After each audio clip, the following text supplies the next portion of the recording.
Capítulo 1. A extrema pecaminosidade humana. A primeira coisa que Paulo diz é: pois todos pecaram. A palavra pecado significa, literalmente, errar o alvo. No caso do ser humano, nós não apenas erramos o centro do alvo, mas falhamos em acertar qualquer parte dele.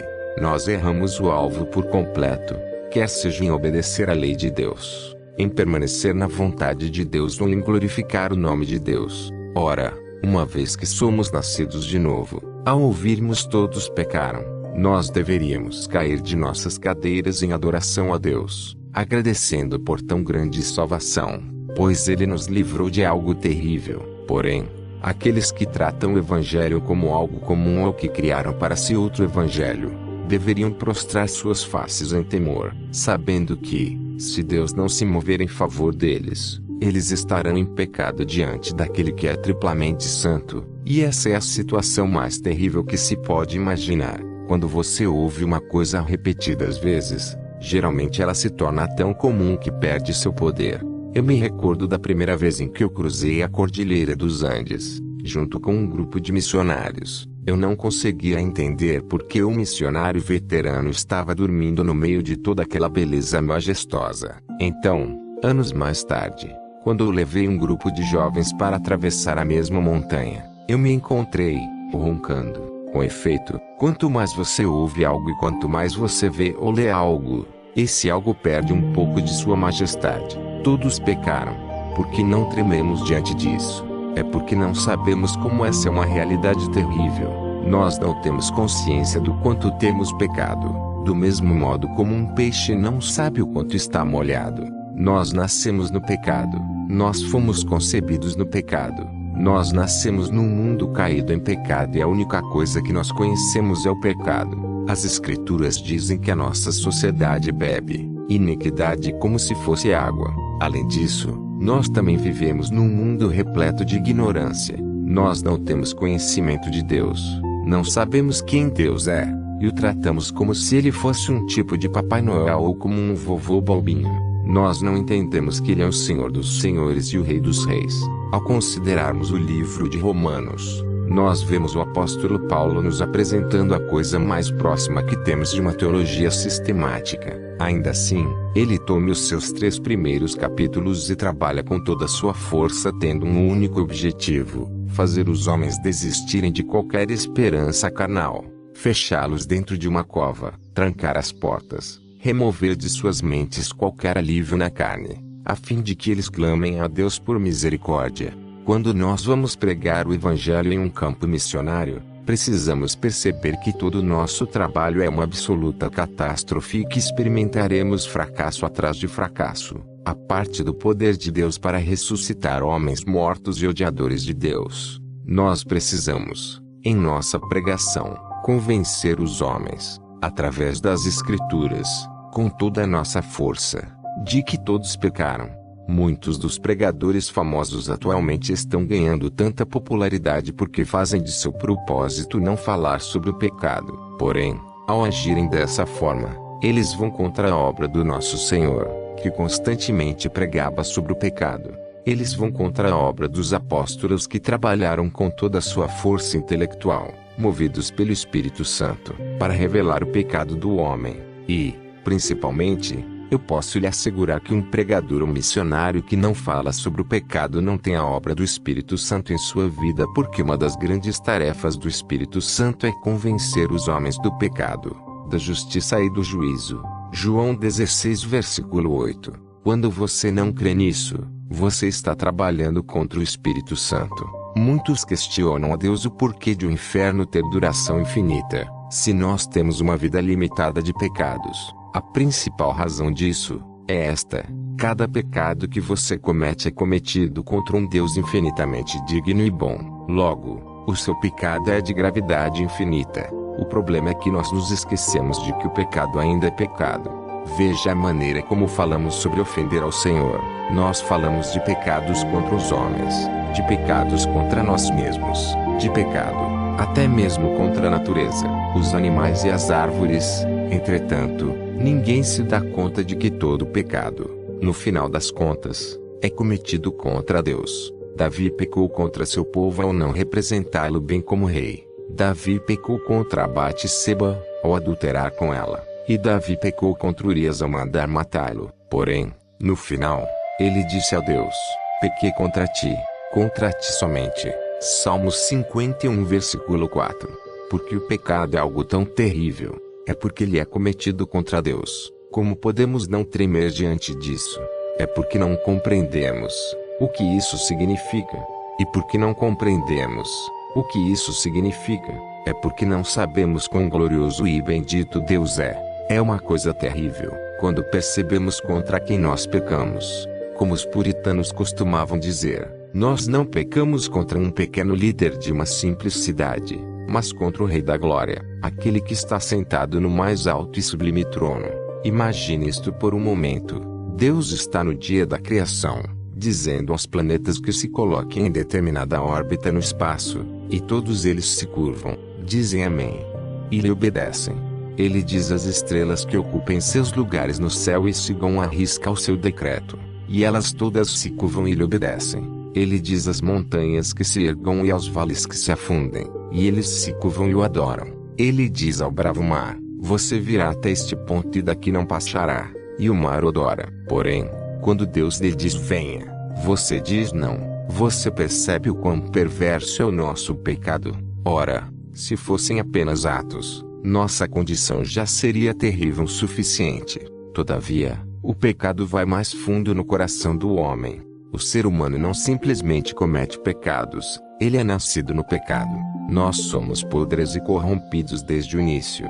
Viu o Senhor que a maldade do homem se havia multiplicado na terra e que era continuamente mal, todo o desígnio do seu coração. Gênesis 6 versículo 5, era continuamente mal. Eu simplesmente li esse texto ao pregar em uma universidade e um jovem repórter veio a mim, dizendo: eu não concordo com a sua interpretação.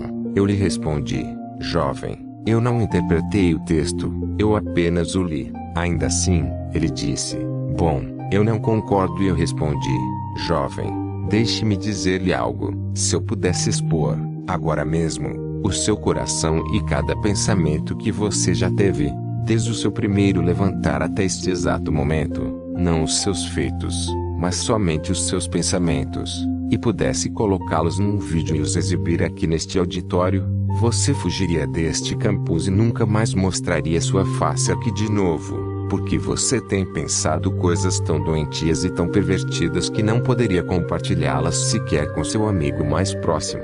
Na verdade, se seu amigo mais próximo conhecesse alguns dos pensamentos que você teve a respeito dele, ele não seria mais seu amigo. E o motivo pelo qual eu tenho certeza disto não é porque sou um profeta, mas porque isso é o que a Escritura diz, e porque eu também sou um homem como você. Eu posso dizer a mesma coisa sobre cada ser humano do planeta. Todos nós gastaríamos toda a nossa energia para esconder o que se passou pela nossa mente apenas na última hora. Não me diga que a palavra não está certa quando ela fala sobre todos os homens terem pecado, porque todos os homens são, de fato, pecadores. E o Senhor aspirou o suave cheiro e disse consigo mesmo: não tornarei a amaldiçoar a terra por causa do homem, porque é mau o desígnio íntimo do homem desde a sua mocidade. Gênesis 8 versículo 21. Isso pode significar maldade desde a infância, maldade desde bebê. Deixe-me compartilhar algo que um funcionário de penitenciária disse muito tempo atrás, a respeito da natureza humana. Imagine por um momento um bebê de 18 meses que você está segurando em seus braços. Então, esse bebê vê um relógio brilhante em seu pulso e tenta pegar o seu relógio. Você afasta a mão dele e diz não. Ele começa a chorar e a se mexer em seus braços, e então se estica até o relógio novamente. Você afasta a mão dele e diz não. Ele começa a gritar e chorar, e então se estica de novo e você diz não. Ele começa a jogar os braços, até mesmo na direção do seu rosto. Ora, eu lhe digo que a natureza humana é de tal forma que, se esse bebê de 18 meses tivesse a força de um homem de 18 anos, ele o espancaria ali onde estava você, papai, arrancaria o relógio do seu braço e passaria pelo seu corpo ensanguentado em direção à porta, sem sentir nenhum remorso. Eis algo aqui que precisamos entender. Hitler não foi uma anomalia. Hitler não foi um fenômeno extraordinário. Hitler foi o que cada frequentador dos cultos dominicais tem o potencial de ser. E não somente isso. Mesmo em toda a sua maldade, Hitler ainda era restringido pela graça comum de Deus. E precisamos reconhecer isto, quando não éramos convertidos. Se não fosse pela graça comum de Deus nos restringindo, nós faríamos com que Hitler parecesse um coroinha. Nós não entendemos o que a palavra ensina sobre a extrema maldade dos homens. E se você disser, eu não concordo, isso é porque você aprendeu o suficiente para estar no cristianismo, mas não para crer na Bíblia. O testemunho das Escrituras contra você e todos os homens é este: nós nascemos com a maldade, nós somos maus. Acaso você precisa ensinar uma criança a mentir? Você precisa ensinar uma criança a ser egocêntrica? Você precisa ensinar uma criança a ser egoísta? Você precisa ensinar uma criança a ser bruta com outras crianças? Elas aprendem isso por si mesmas. Deixe-as livres. Deixe de discipliná-las e veja o que terá em 10 anos. Um verdadeiro monstro. Por quê? Porque o que a palavra diz é verdade. Eu nasci na iniquidade, e em pecado me concebeu minha mãe. Salmos 51 versículo 5. E quantos de nós não tapamos os ouvidos, dizendo, eu não quero escutar isso, não quero escutar isso. Da mesma maneira que uma pessoa morrendo de câncer permanece em negação, recusando qualquer tratamento. A primeira coisa que devemos abraçar é que todos os homens nascem em pecado e entregues ao pecado, e esse é o motivo de todos os homens nascerem odiando a Deus. Alguém pode retrucar que nunca odiou a Deus, mas ele não percebe que, se isso fosse verdade, a Bíblia estaria mentindo para nós. Absolutamente todo homem odiou a Deus em seu estado não convertido, porque a Escritura declara que outrora eres inimigos. Colossenses 1 versículo 21, e que éramos, por natureza, filhos da ira. Efésios 2 versículo 3. Outro pode contestar, alegando que ama Deus desde pequeno. No entanto, o que amávamos era uma imagem de Deus criada por nossa própria mente.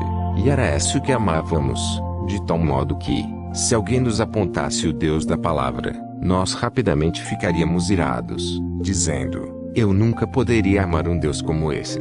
Já perdi as contas de quantas vezes alguns bons membros de igreja me disseram que amaram a Deus por toda a vida e, depois de eu sentar com eles apenas por 30 minutos para expor na palavra algumas crenças cristãs históricas sobre Deus, eles diziam, assustados, esse não é o meu Deus. E eu tinha que responder, claro que não, mas é o Deus da palavra. O profeta Isaías usa palavras aterradoras ao falar da condição do homem, mas todos nós somos como imundo, e todas as nossas justiças, como o trapo da imundícia, todos nós murchamos como a folha, e as nossas iniquidades, como um vento, nos arrebatam. Isaías 64 versículo 6. Anos atrás, eu ajudei a edificar uma igreja em São Pablo, perto da fronteira na Amazônia colombiana, e era uma colônia de leprosos. Você já viu alguma vez um leproso? Já sentiu o cheiro de um leproso? Se um leproso do pior tipo tentasse ir à sua igreja, você sentiria seu cheiro antes mesmo de ele sair do estacionamento. Ele seria uma massa de carne podre, fluido corporal, pus e sangue. Quando Isaías diz que todos nós somos como imundo, é possivelmente a isso que ele se refere. Vamos supor que existem irmãs muito finas em sua igreja, e elas pensam que precisam fazer algo a respeito daquele leproso. Então elas vão à loja mais fina e compram algumas das mais finas sedas que encontram.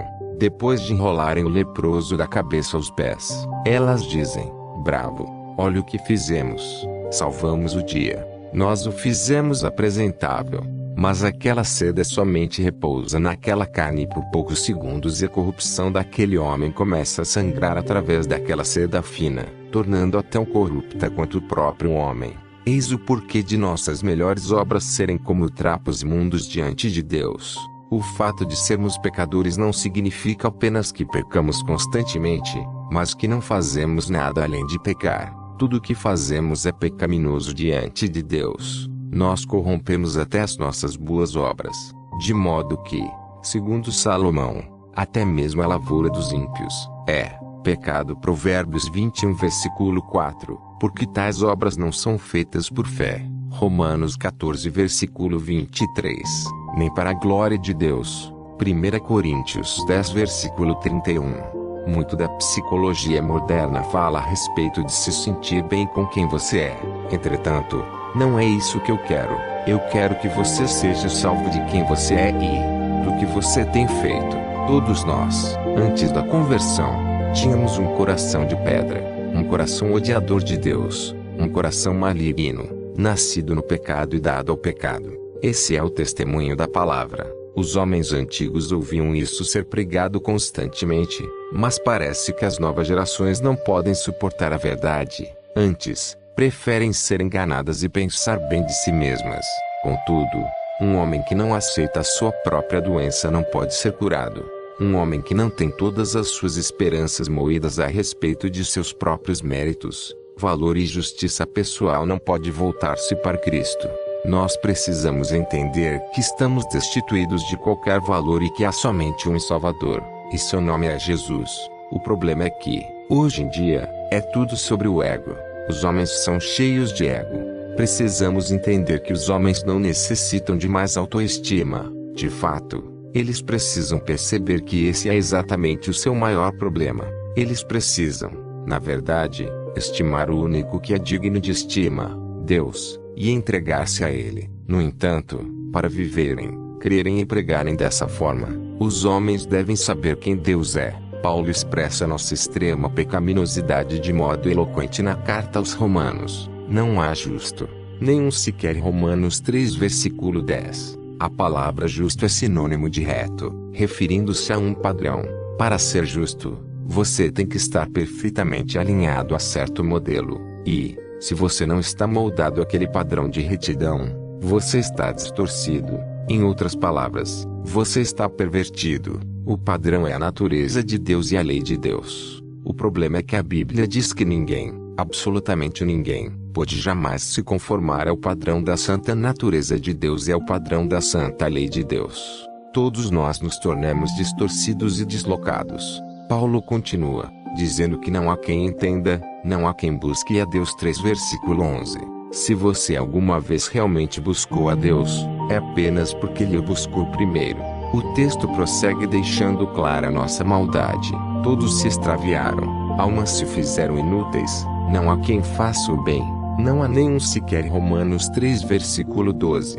Quantas pessoas, mesmo aquelas que se colocam na esfera do cristianismo, dizem que irão para o céu porque não são tão más. Elas dizem que irão para o céu porque são boas. Mas qual é o testemunho das Escrituras? Não existe alguém bom, nenhum sequer. Absolutamente nenhum. Todos pecaram.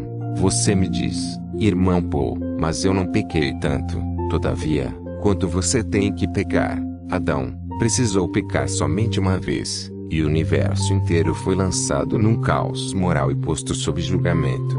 Você já pecou mais vezes do que se pode contar em uma calculadora. Se Adão e Eva, e até mesmo a criação, não conseguiram escapar da condenação por um único pecado, como você irá escapar de todos os pecados que estão sobre a sua cabeça? Mas talvez você me diga, mas eu estou muito bem, se comparado com as outras pessoas. Todavia, você não será julgado por padrões humanos, você será julgado por um Deus justo e santo. Algumas pessoas dizem, não me julgue, você não sabe o que está no meu coração. Essa é uma frase tola, porque elas ficariam envergonhadas se soubéssemos o que está no seu coração. Saiba que Deus de fato tem visto o seu coração, e Ele conhece toda a podridão que está lá. Se nós escondemos nossos corações de todo mundo, porque usaríamos como desculpa diante de Deus? As pessoas dizem que nós não as conhecemos realmente, mas nunca nos deixariam vê-las sozinhas, no secreto. Todos nós somos julgados pela acusação de nossa consciência. Todos pecaram, e carecem da glória de Deus. Romanos 3 versículo 23. É muito comum tomarmos esse versículo e torná-lo tão humanista, o que significa carecem da glória de Deus. Alguns dirão que Deus tem um maravilhoso plano para todos nós e Ele investiu tanto para nos ver cheios de glória. Mas apesar desse grande plano, nenhum de nós o alcançou.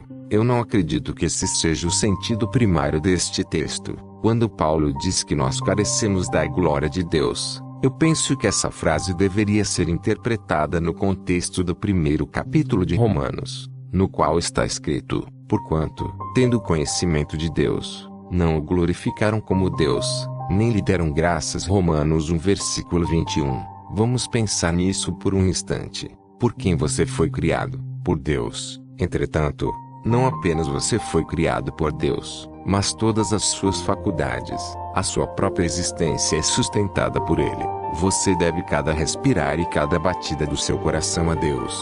Aliás, sua respiração é dada apenas para retornar em adoração, e seu coração bate somente para servi-lo. Ainda assim, observe o testemunho deste texto contra nós. Nossa mente e nossas vidas são repletas de busca por nossos propósitos, nossos sonhos, nossos objetivos e nossos desejos. Mesmo aqueles que alegam algum tipo de piedade precisam assumir que, em suas vidas diárias, são ateístas praticantes. Deus está longe dos seus pensamentos. Quando estão trabalhando, quando estão nas fábricas, quando estão no campo, quando estão em casa, Deus é o centro de seus pensamentos. Tudo o que eles estão pensando e tudo o que estão fazendo para a glória de Deus. Então você me diz, irmão Paul, ninguém é desse jeito.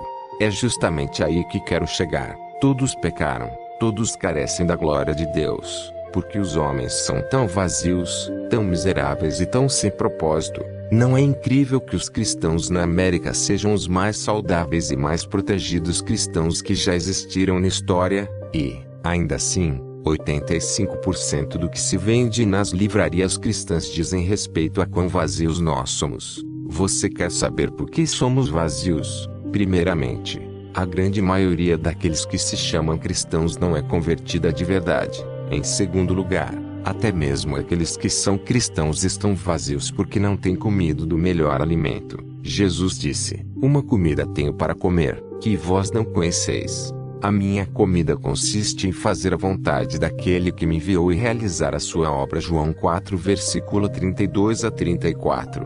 Nossa comida tem sido ganhar terras neste planeta. Sucesso, conforto, fama, lazer, juventude e beleza. Sempre nós, eu, e, quanto mais temos de nós, mais vazios somos, porque fomos feitos para outra coisa. Melhor dizendo, fomos feitos para outra pessoa. O resumo de tudo é que nós nos tornamos distorcidos e deslocados. Não apenas pecamos, não apenas estamos separados de um Deus santo e justo, mas todo o nosso propósito foi retirado de nós, pois todos pecaram e carecem da glória de Deus. Bem, agora temos um problema. A maior bênção que você jamais poderia ouvir é também o maior terror que jamais poderia cair sobre você. E o que é? Deus é justo. Você diz, isso é bom. Eu quero um Deus justo. Eu não iria querer um ser todo-poderoso que é mau. Eu quero um Deus justo. Essas são boas notícias, irmão Paul. Na verdade, não são, porque você não é justo. Eis o problema. Ele é um Deus justo e, sendo um Deus justo e juiz de toda a terra, ele agirá corretamente. E, ao agir corretamente, a resposta dele em relação a você é completamente apavorante. Capítulo 2. Deus odeia o pecado e o pecador. Infelizmente, nós somos muito influenciados pelos pregadores de televisão. Várias vezes eu tenho ouvido esses evangelistas se levantarem no púlpito, dizendo: a primeira coisa de que todos vocês precisam saber é que Deus não é um Deus irado. Todos devem conhecer aquela famosa frase: Deus odeia o pecado, mas ama o pecador. Eu sei que isto será bastante ofensivo para muitos de vocês, mas eu quero dizer que tudo isso não é outra coisa, senão o mais completo absurdo.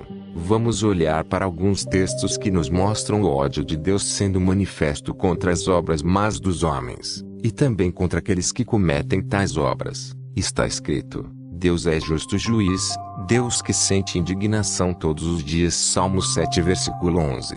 Em outra tradução, ele é descrito como um Deus que está irado todos os dias. Entenda, Deus não precisa de marketing ou de relações públicas para fazê-lo politicamente correto, ou para que as pessoas gostem dele. A Bíblia diz que Deus é um Deus irado, e você tem que se prostrar de joelhos e louvá-lo pelo que ele é. E ele não é apenas um Deus irado, mas também um Deus que odeia. Então, alguém diz: sim, irmão Paul, você está certíssimo. Deus odeia o pecado, mas ama o pecador. Bem, de fato, essa frase parece boa estampada em uma camisa cristã, mas ela não é bíblica. A Bíblia não diz que Deus odeia o pecado e ama o pecador. A Bíblia diz que Deus odeia o pecado e o pecador. Sim, é verdade que a ira de Deus se revela contra toda a impiedade. Romanos 1 versículo 18, mas não só contra ela.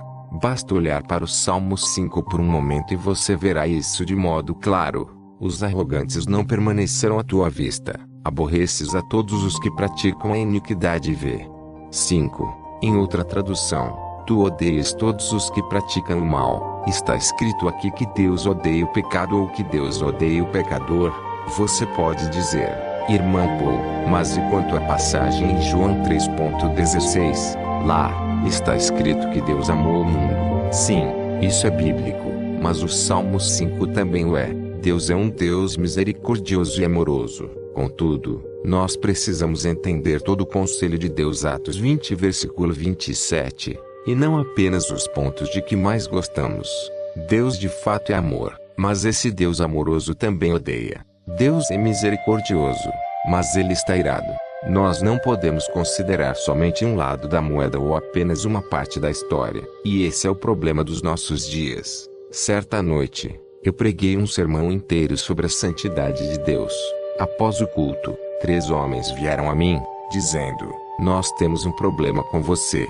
Porque você pregou um sermão inteiro sobre a santidade de Deus e não mencionou o amor de Deus sequer uma vez. Então, eu lhes respondi: bem, senhores, na noite passada eu preguei um sermão inteiro sobre o amor de Deus, e sequer mencionei a santidade de Deus. Contudo, nenhum de vocês teve algum problema com isso. Você vê a questão, estamos sempre considerando apenas um lado da história, quando as Escrituras nos dizem que nós precisamos do pleno conselho de Deus. Alguns capítulos adiante, eu falarei sobre o amor de Deus, e é possível que eu faça de uma maneira pouco usual. Porém, para que você aprecie o amor de Deus, você precisa entender algo. O amor de Deus é exaltado da mesma maneira como as estrelas são exaltadas pela escuridão do céu. Se você estiver lendo este livro antes do anoitecer, responda-me uma pergunta: para onde foram as estrelas? Por acaso alguém as colocou num cesto e as levou embora? Porque, quando você olha para cima, você não as pode ver. É porque há muita luz. Você não pode desfrutar da sua beleza. Você não pode nem ao menos vê-las, tão somente porque o dia está iluminado demais. Da mesma maneira, você não pode ver as estrelas da graça de Deus e do seu amor quando você está com muita luz. As Escrituras testificam que, se cremos que somos um pouco pecadores, pouco amaremos a Deus. Se percebermos, porém, que nosso pecado é imenso, nosso amor será cada vez maior. Lucas 7 versículo 47. Quando esses pregadores dizem-lhe que os homens são bons, inocentes ou não tão maus assim, eles estão impedindo de ver ao Senhor. A única maneira de realmente apreciar o amor de Deus e a graça de Deus é vendo a profunda escuridão do homem. E, quando você vê a profunda escuridão do seu próprio coração, então você se dá conta de que Deus se moveu por amor a você, e isso o faz cair de joelhos, com imensa admiração, e você o adora. Eu tenho um objetivo em toda essa loucura de falar sobre a ira de Deus. Eu quero cavar um buraco e enterrar você no fundo. Eu preciso mostrar-lhe quão escura é a sua noite e quão sem esperança é a sua situação, para que, quando eu começar a falar de Jesus, você fique cheio de admiração. Saiba que o único motivo pelo qual você não ama Deus como Ele merece é porque você não entendeu quanto perdão foi derramado sobre você. Do mesmo modo, você não percebe quanto foi perdoado porque ainda não teve coragem de perceber quão profunda é a cova na qual todos nós estamos enterrados. Quanto mais vemos o nosso pecado, mais nós vemos o quanto Deus merece ser amado. Às vezes, eu pego um molho de chaves e o chacoalho perante uma congregação, dizendo: o som dessas chaves lhes traz alguma alegria? Todos dizem: não. E eu lhes respondo: é claro que não, porque vocês não estão trancafiados em uma masmorra. Se vocês estivessem presos em uma masmorra, O som das chaves lhes traria muita alegria, seu coração pularia de esperança. Pregadores que evitam falar sobre o pecado são tão éticos e corretos quanto um médico que não fala a seu paciente que ele está morrendo. Afinal, Paulo afirma que esse é o propósito da lei. Ela não foi designada para nos salvar, mas para nos mostrar como somos pecadores, ao ponto de fazer com que corramos para Cristo. Gálatas 3 versículo 24-25. Pregadores, eu quero que vocês humilhem totalmente o homem. Eu quero que o homem veja quem ele é. Então, quando nós falarmos sobre o amor de Deus demonstrado em enviar o seu único filho, os homens gritarão: como é maravilhosa a graça que um dia me salvou. Há alguns anos, quando eu estava no Peru, alguém me deu uma fita com a música Amazing Grace. Aquilo me deixou muito feliz, já que eu amava aquela canção. Eu a coloquei no meu toca-fitas e, quando a primeira estrofe tocou, na mesma hora eu a tirei e a joguei no lixo. Você quer saber por quê? Porque o hino era cantado assim: maravilhosa graça, quão doce o som que salvou um homem como eu. Vocês sabem que a letra original dizia pecador como eu, miserável como eu e verme como eu, e não apenas homem. Vejam, a cada geração que passa, o homem parece estar simplesmente ficando melhor. Ora, bons homens não precisam de um salvador, os miseráveis é que precisam. Quando você retira do homem toda a escuridão que há dentro dele, você retira a glória do evangelho que existe para iluminá-lo. Porque os homens não buscam um salvador, é porque, na maioria das vezes, em muitas pregações, o homem é muito legal. Ele só precisa ser ajustado aqui e ali, e então terá tudo de que precisa. Ele só precisa de uma coisinha ou outra para tornar sua ótima vida ainda mais perfeita. E Jesus apenas está no topo dessa lista de coisinhas. Assim, ele não precisa entender que todos os homens são nascidos no pecado, miseráveis, sujos, odiadores de Deus, possuidores de um coração negro e morto. Muito da pregação do evangelho de hoje tem pouco poder porque estamos preocupados em mostrar aos homens como eles podem ser salvos, mas nos esquecemos de mostrar o quanto o homem está perdido. Você já se perguntou por que os homens drogados, as mulheres prostitutas e os jovens assassinos, quando são convertidos, demonstram estar repletos de um zelo especial por Deus? Isso é porque eles não vieram de um clube social ou de alguma denominação religiosa onde todos pretendem ser morais, certinhos e merecedores do amor de Deus. Eles saíram do esgoto, e, quando ouviram sobre o amor de Deus, seus corações explodiram de volta em amor. A ira é a resposta de Deus contra a impiedade do homem. Você diz: eu não gosto disso, mas você deveria. Se eu pegasse um jornal e sentasse ao seu lado, olhando para as notícias com um ar de riso e um brilho nos olhos, e dissesse: ei, você leu isto? Um pedófilo molestou 6 garotos, sem dar a mínima para aquilo. O que você diria sobre mim? Você diria: seu doente, o que há de errado com você? Você deveria ficar irado ao ler isso. Ah, eu deveria, mas porque Deus não tem nenhum direito de ficar irado. Ele vê a iniquidade deste mundo todos os dias. Todos os dias, ele vê a imundícia, os assassinatos, os crimes e tudo mais. E, na sua concepção de Deus, ele não tem nenhum direito de estar irado.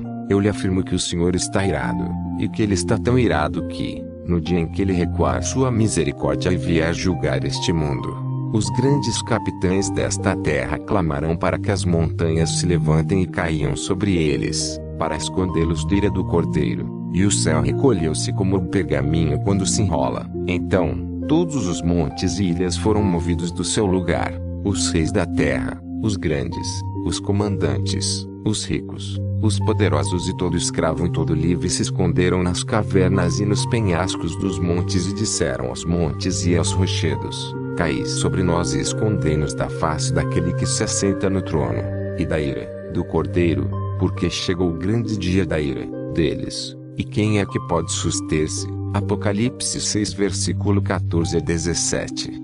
O que você pensaria de um Deus que pudesse olhar para o campo de concentração nazista de Auschwitz e ficar apático? Quem poderia dar um abraço amigo em Hitler? Quem poderia ver os Estados Unidos assassinarem milhares de bebês todos os dias e dizer: está tudo bem, Deus está irado? E, se não estivesse, ele seria imoral, Assim como eu seria se eu lesse uma notícia terrível como aquela e fosse capaz de rir. Se eu fosse neutro sobre violência sexual contra crianças e dissesse, cada um por si, você sabe, somos todos livres, você olharia para mim e me trataria como um tipo doentio de pessoa. Então, quão irado Deus deveria estar? Sim, Deus está irado, porém não somente contra os Hitlers do mundo, mas também contra você, por todos os seus crimes e ofensas contra ele e contra a sua criação. Tantas pessoas me dizem, eu não acredito nisso, e, quando eu digo, olha aqui na Bíblia, elas respondem, não, eu não vou olhar, porque eu simplesmente não acredito nisso. Ora, isso é coerente quando você está em uma universidade, conversando com um professor agnóstico. No entanto, se alguém proclama ser cristão e faz a mesma coisa, isso é um problema sério. Eu simplesmente me recuso. Essa não é uma atitude cristã. Olhe novamente para o Salmo 5. Os arrogantes não permanecerão à tua vista. Aborreces a todos os que praticam a iniquidade. V.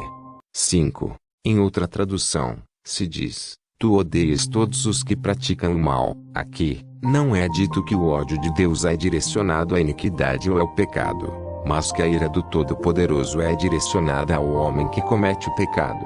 Ademais, o amável e humilde Jesus não disse a mesma coisa, o que, todavia, se mantém rebelde contra o Filho não verá a vida, mas sobre ele permanece a ira de Deus. João 3 versículo 36. O que você pensa que é a ira de Deus? A ira de Deus, em hebraico, vem de uma palavra que literalmente significa bufar das narinas. Quer saber o que isso significa? Eu, tendo sido um garoto criado em fazenda, possuía touros da raça Charolais. Nós tínhamos 2 ou 3 mil touros pesados e perfeitos. E eu me lembro de que nós frequentemente recebíamos esta instrução: quando você passar pelos lotes e um touro bufar aquele nariz, sua festa acabou, é melhor você correr. Quando a Bíblia fala da ira de Deus como bufar das narinas, fala de uma divindade tão irada que, somente com o hálito de sua boca, as montanhas derretem. Certa vez, um rapaz me disse, eu permanecerei de pé no dia do julgamento e não vou ficar com medo. Eu só pude responder, não, jovem, você vai derreter diante de Deus como uma minúscula estatueta de cera, diante de uma fornalha. Deus vem com ódio contra o mal, Deus vem irado contra o mal, e nós somos pessoas más. Irmãos, nós precisamos ser alertados. Todos os homens precisam saber disso. Deus estende a sua mão, todos os dias, para pessoas desobedientes e teimosas. Mas, ao mesmo tempo, a sua ira está vindo sobre o mundo. É como se, com uma mão, Deus estivesse retendo sua justiça contra este mundo e, com a outra, clamando aos homens que venham ao encontro da salvação. Porém, um dia, as duas mãos serão abaixadas, e você não poderá mais ir a Deus. Tampouco a justiça dele hesitará em cair sobre você. É por isso que uma das maiores necessidades em nosso evangelismo é ensinarmos aos homens quem Deus é. O evangelho não começa com o homem, mas com o que Deus realmente é, pois aí é que reside o problema. Se Deus não fosse quem é, então o pecado não seria o problema que é. O pecado é o que é justamente porque Deus não é apenas amor, mas também santidade e justiça. Algumas pessoas dizem, irmão Paul, Deus me salvou. E, quando elas me dizem isso, eu amo perguntar-lhes, do que ele salvou você? Ele me salvou do meu pecado. Elas respondem, porém, isso está errado. Deus não nos salvou apenas dos nossos pecados, ele nos salvou dele mesmo. Muitos dizem que o céu é o céu porque Deus está lá, e isso é real e verdadeiro. Todavia, não podemos assumir o contrário. O inferno é o inferno porque Deus não está lá. Não é isso que as Escrituras ensinam. O inferno é a ira do Deus Todo-Poderoso. É a sua perfeita justiça revelada contra o homem, por toda a eternidade. A morte e o inferno não são consequências naturais do pecado. Eles são atuações sobrenaturais de Deus contra o homem pecador. Eles são o juízo de Deus. Isso pode parecer uma verdade nova e absurda para alguns, mas tão somente leia os livros antigos e você verá que os velhos pregadores sempre disseram isso. Hoje em dia, não agimos da mesma maneira porque perdemos a glória do Altíssimo de vista. Nós apenas respiramos o desejo de possuir grandes igrejas, E isso afasta mensagens que falem da ira. Certa vez, uma senhora veio a mim e disse: não, Deus não pode odiar, porque Deus é amor. Antes de tudo, eu respondi: nós não devemos buscar inferências filosóficas para a verdade de Deus. Nós temos que ir à Escritura e, quando a Escritura diz que Deus odeia, é melhor você acreditar. Entretanto, vamos ser filosóficos por um momento. Você diz que Deus é amor, portanto ele não pode odiar. Porém, eu lhe digo que Deus é amor e, por isso mesmo, ele deve odiar. O ponto é, você ama os judeus, então você deve odiar o Holocausto. Se eu disser: ei, você leu sobre o Holocausto?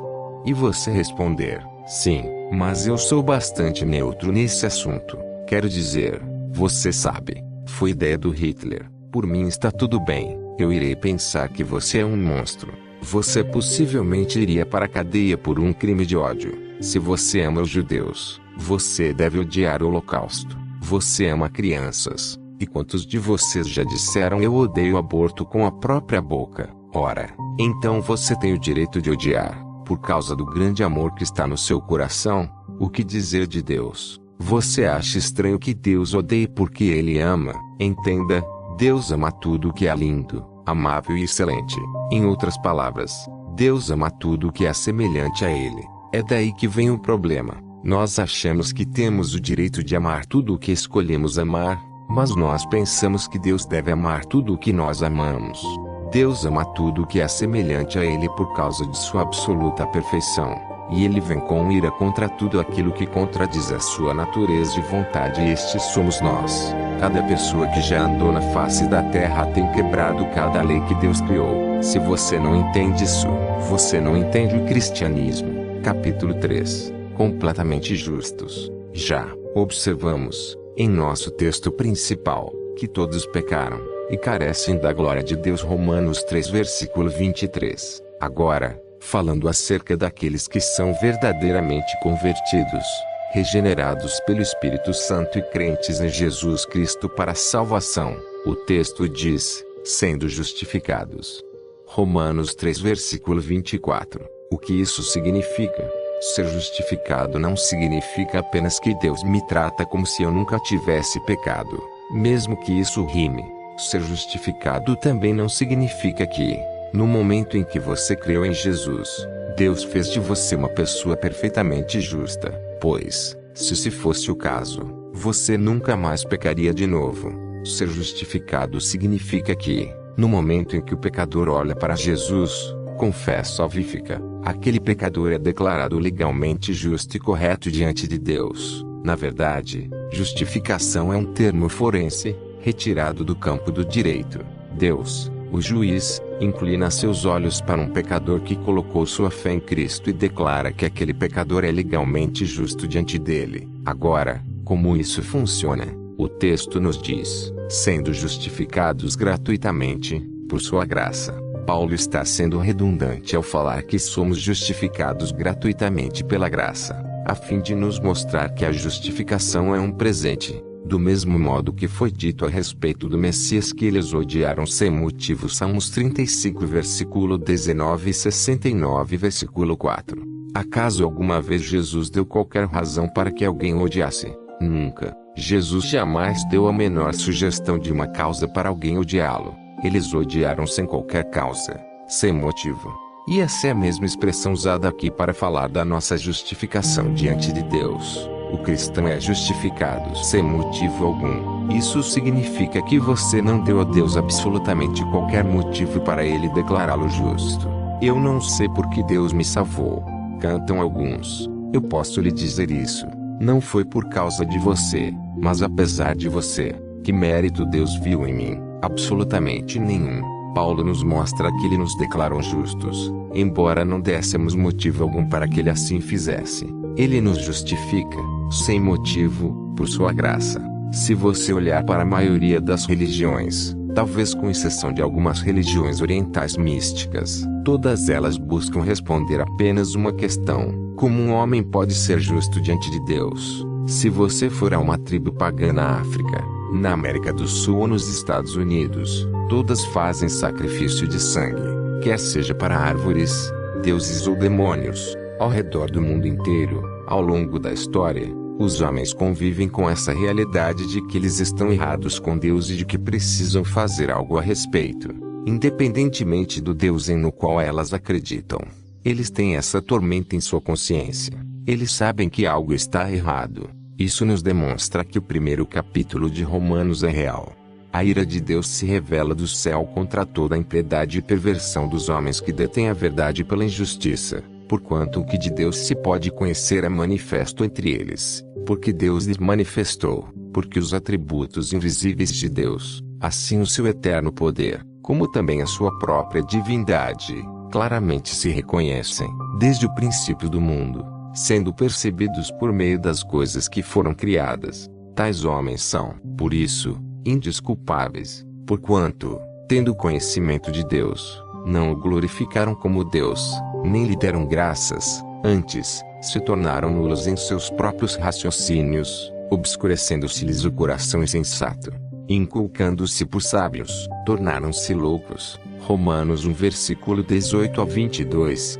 Todos os homens sabem acerca do único Deus verdadeiro e de sua vontade o suficiente para entenderem que quebraram a sua lei, o suficiente para entenderem que Deus está contra eles e eles, contra Deus. Agora, imagine que um entrevistador faz um programa com 3 homens das 3 principais religiões do mundo. O repórter se achega ao judeu ortodoxo e diz: Senhor, se você morresse agora, para onde iria?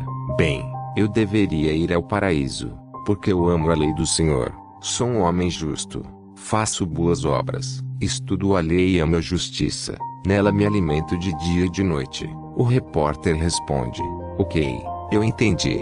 E passa para o muçulmano: se você morresse agora mesmo, para onde iria? Eu deveria ir ao paraíso.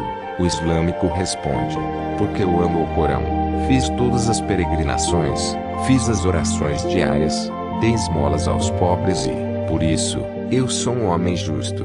O repórter diz: Ok, eu entendi. Então, ele se dirige ao cristão, o verdadeiro cristão, e diz: Senhor, se você morresse agora mesmo, para onde iria? Ele responde: eu deveria ir para o céu, porque, bem, eu nasci em pecado minha mãe me concebeu, eu quebrei cada lei já dada por Deus, fui achado completamente injusto, sem mérito ou valor, de modo que eu mereço o mais profundo e escuro julgamento. O repórter o interrompe e diz: pare, eu entendo os outros caras. Eles dizem que vão para o céu porque eles merecem ir para o céu. Deus deve a eles. Deus está em dívida com eles.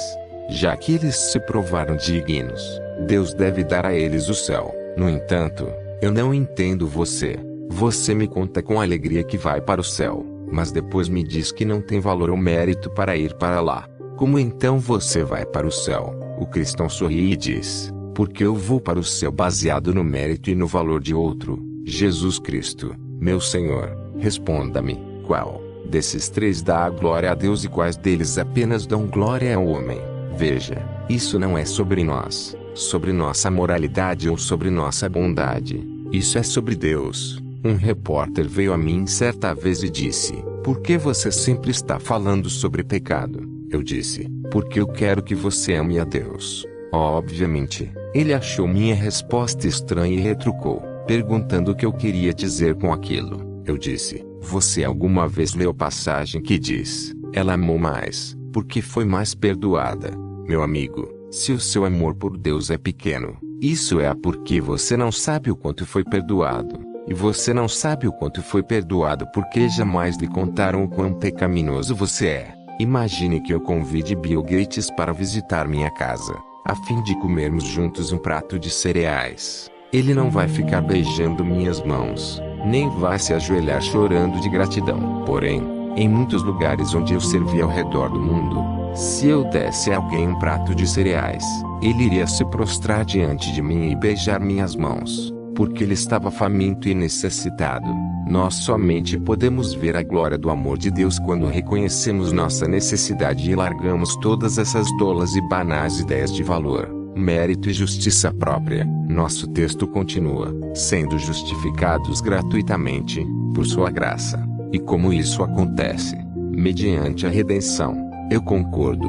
com alguns antigos, quando eles afirmavam que há certas palavras na Bíblia com as quais precisamos ser bastante cuidadosos ao mencioná-las. Nós dizemos certas coisas rápido demais, sem meditarmos nelas por um momento sequer. Nós temos todas essas canções extravagantes hoje em dia, todos esses toda essa cantoria que está acontecendo, com esses refrões que dizem algo como: Jesus morreu por mim. Ora, se você viesse a mim quando eu houvesse acabado de perder meu filho e dissesse: seu menino morreu, eu só olharia para você, como quem diz: que tipo de monstro é você? Você sabe o que está dizendo? Jesus morreu. Não deveria haver um curvar da cabeça e um tremer dos lábios quando disséssemos isso, ou um pensamento de honra ao Pai, o qual entregou seu filho. Você acha mesmo que podemos apenas cantar essas tolas canções gospel, bagunçar,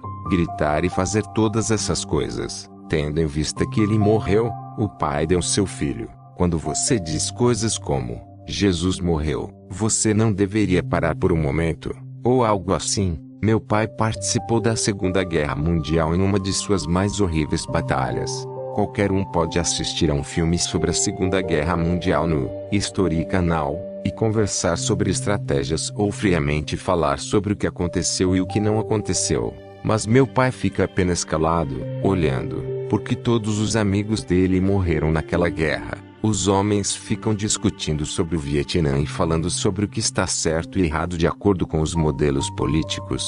Mas o homem que veio do Vietnã ouve tudo isso e diz: vocês só podem falar desse jeito porque não estavam lá. Como você pode dizer isto com entusiasmo, gritando como se fosse apenas uma rima em uma canção? Jesus morreu, e, ainda que nos refiramos a isso alegremente, pelo que Deus nos entregou em Cristo, devemos fazer com reverência e pesar pelo preço que foi pago. O texto diz: sendo justificados mediante a redenção. Redimir é o termo usado para comprar um escravo ou um cativo, pagando um preço por ele. É exatamente o que Cristo fez por nós. Porém, o preço pago não foi o esvaziar de cofres, nem mesmo consistiu em arrancar as ruas de ouro dos céus para enviá-las ao diabo. Ele deu o sangue de seu filho unigênito. Eu me lembro de quando meu primeiro filho nasceu, o pequeno Ian. Alguns dias depois do seu nascimento, eu dirigia de volta para a fazenda em minha velha picape azul, pensando: Jesus morreu, Jesus morreu. Eu pensava nisso sem parar. Alguns de vocês que são pais entendem isso bem.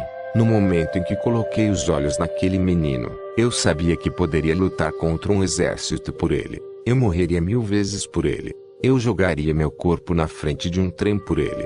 Eu não podia acreditar. Chegava a ser assustador quanto amor eu tinha por aquele pequeno rato sem pelo no berço.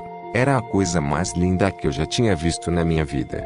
O nascimento do meu primeiro filho fez com que eu ficasse extremamente chocado, pela primeira vez, com a grandeza de não apenas o filho ter pagado pelo nosso pecado, mas porque o Pai deu o seu filho para isso. Ele o deu para morrer. Eu não poderia fazê-lo. Eu não daria meu filho por ninguém. Talvez eu me entregasse por alguém, mas eu não daria o meu filho por pessoa alguma. Não deveríamos nos conscientizar de que existem algumas palavras bíblicas as quais, ao serem pronunciadas, deveriam nos fazer parar por um momento? Não é verdade que as mais preciosas frases podem tornar-se nada mais do que vagos clichês ou jargões sem sentido, unicamente porque as repetimos várias e várias vezes sem refletir sobre elas? Eu quero dizer, ele morreu. Ele realmente morreu. Era mesmo seu sangue vertido naquele madeiro. E essa é a única razão pela qual a imundícia negra de nosso pecado pode ser lavada. Aquele sangue naquele madeiro foi o abatimento do Filho de Deus. Um teólogo disse: você deseja saber o quanto Deus o amou? Então apenas olhe para a cruz. Quanto custou? Quão desprezível e obscuro é o seu pecado? Olhe para aquele madeiro, e ele lhe dirá tudo. Por meio de quem recebemos a redenção, mediante a redenção que há em Cristo Jesus. Uma vez eu estava pregando e um jovem rapaz veio a mim. Após o sermão, todo empolgado, ele disse: você está certo, irmão Paul, Jesus é tudo de que precisamos. Eu completei: meu jovem, Jesus é tudo o que temos. Fora dele não há nada. Ou você está no cristianismo ou você está nas trevas. Você deve compreender isto. Ou você está em Adão, ou em Cristo. Ou você está na morte, ou na vida. Ou você está na carne, ou no espírito. Ou você está condenado, ou liberto. Tudo o que temos é Cristo. Nada mais. Há alguns anos, eu ministrava no seminário Oral Roberts, e encontrei alguns cristãos muito decentes. Algum tempo depois, um deles veio a mim e disse: "Moço, você é um daqueles antigos caras puritanos?" Eu perguntei: "O que faz você pensar assim?" E ele respondeu: "A sua oração, porque você disse algo como: Deus, eu venho diante do Senhor em nome de Jesus, e eu sei que além dele eu não tenho parte alguma contigo." Nós esquecemos, nos dias atuais, que tudo é em Cristo e por Cristo. É por isso que Paulo, o apóstolo, fica espantado no livro de Efésios ao falar sobre Jesus. Cristo é tão glorioso para Paulo que ele inicia a falar dele no versículo 3 do primeiro capítulo e nem ao menos sabe onde pôr o ponto final. Ele só consegue encerrar a frase no verso 14. Ele só podia continuar escrevendo e escrevendo e escrevendo, porque é tudo nele, por ele e para ele. É tudo em Cristo, por Cristo e para Cristo. É tudo sobre ele, nada é sobre você. É por isso que eu amo aquela antiga canção que diz: "Nada em minhas mãos eu trago, somente a tua cruz me agarro, é Cristo ou nada." E é melhor que você goste disso, pois, se for 99,99% Cristo e 0,01% você vai para o inferno. É Cristo, e Cristo somente. Capítulo 4.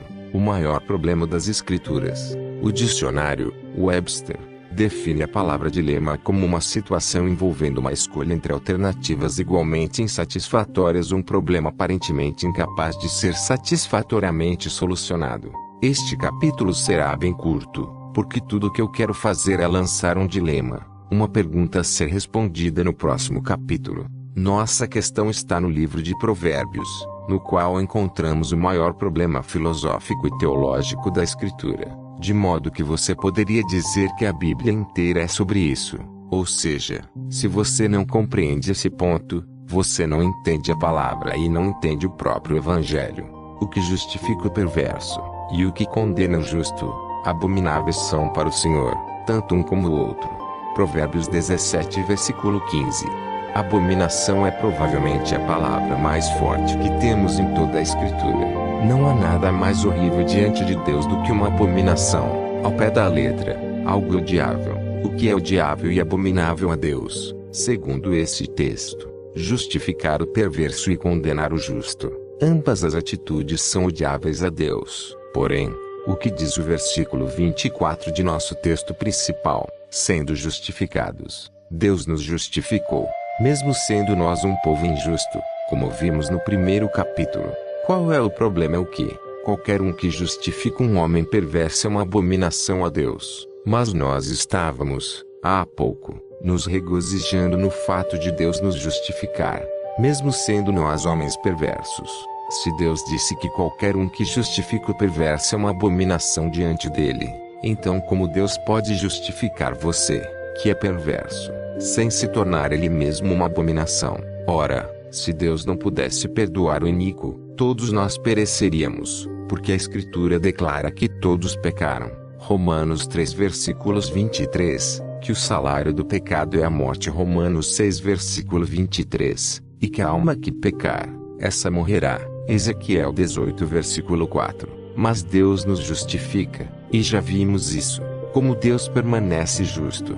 Esse é o maior problema em toda a Escritura e esse é todo o assunto que permeia o Evangelho de Jesus. O maior dilema em toda a Bíblia é este: se Deus é justo, Ele não pode perdoar você.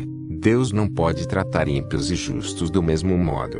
Longe de te fazeres tal coisa, matares o justo com o ímpio, como se o justo fosse igual ao ímpio. Longe de ti, não farás justiça o juiz de toda a terra.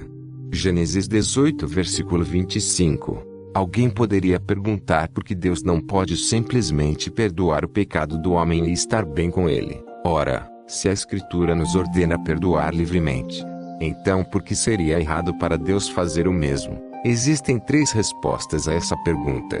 Em primeiro lugar, Deus é um ser de valor infinito. Mesmo a menor forma de rebelião é um crime grotesco contra sua pessoa, um crime de alta traição, um ataque contra a própria ordem da criação. É digno da pior censura. Não é possível ignorar o ocorrido apenas com um tapinha nas costas. Ao defender a justiça de um inferno eterno, John Piper nos lembra de que a gravidade do pecado origina-se do que ele diz acerca de Deus. Deus é infinitamente digno de ser honrado, mas o pecado diz o oposto. O pecado diz que existem coisas mais desejáveis e mais dignas. Até que ponto isso é grave?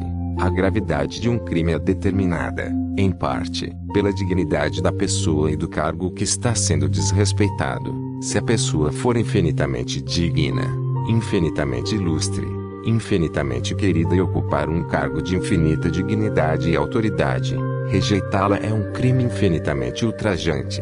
Portanto, merece um castigo infinito. A intensidade das palavras de Jesus acerca do inferno não é uma reação exagerada a pequenas ofensas. As palavras de Jesus são um testemunho ao infinito valor de Deus, e a desonra ultrajante do pecado humano. Jonathan Edwards também desenvolve essa ideia.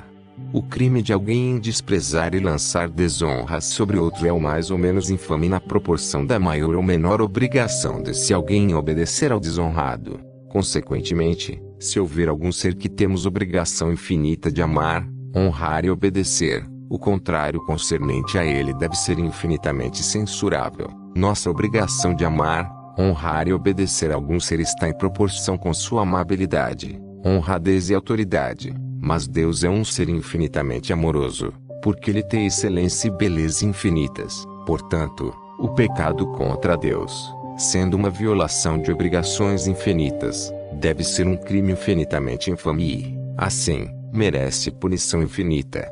A eternidade do castigo de homens incrédulos torna infinita.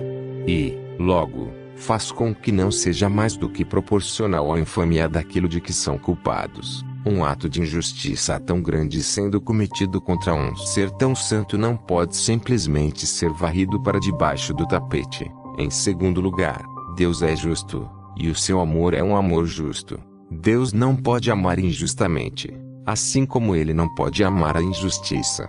Não há contradição no caráter de Deus. Ele deve ser ao mesmo tempo justo e amoroso, e não pode ser um à custa do outro. Às vezes, eu ouço evangelistas dizerem coisas como: Deus poderia ser justa com você, mas, ao invés de ser justo, ele foi amável. Você sabe o que isso significa? Que o amor de Deus é injusto. Você percebe isso? As pessoas dizem muitas coisas estúpidas. O grande amor de Deus por você o fez ignorar sua própria justiça e pecar para salvar você. Esse é justamente o problema. Como Deus pode ser justo e, ao mesmo tempo, o justificador de homens pecadores? Imagine o seguinte: estamos 500 anos atrás, e eu sou um escravo na Espanha. Naquela época, a punição para escravos que roubasse era a morte. Essa era a lei. Isso é o que a lei dizia. Se você rouba, você precisa morrer. Eu sou um escravo ladrão que havia fugido, e sou finalmente capturado pelo meu amo, meu mestre. Existe uma nuvem de testemunhas do meu crime e é inegável a minha culpa. Então, sabendo do meu destino, eu caio sobre meus joelhos e clamo: seja propício a mim, seja misericordioso. O que você diria acerca disso?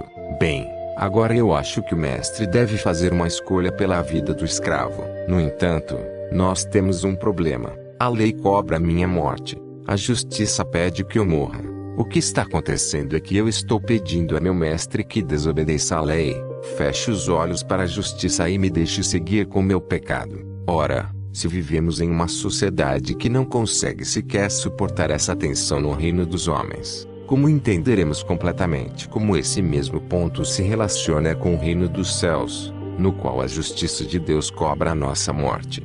Olhe para a nossa cultura. Ela não é atualmente baseada na justiça. Concorda? Nós sequer lemos os livros antigos sobre as leis. Eu duvido seriamente que qualquer candidato à presidência esteja lendo a Lex Rex de Rutherford. Veja, nós somos um povo de lábios impuros. Bebemos iniquidade como se fosse água. Como o povo de Nínive, nós não sabemos sequer diferenciar a nossa mão esquerda da direita. E mais, ainda existe algo muito importante a ser considerado. Deus deve ser justo não porque existe alguma lei acima dele, a qual ele deve conformar-se, como algum tipo de lei universal de justiça que Deus não pode quebrar. Não é isso que a Bíblia ensina. Deus deve ser justo porque ele é justo. Deus deve ser consistente com quem ele é. Ele é um Deus justo. Ele não pode cometer injustiça nem mesmo em nome do amor. O amor de Deus é santo. O amor de Deus é justo.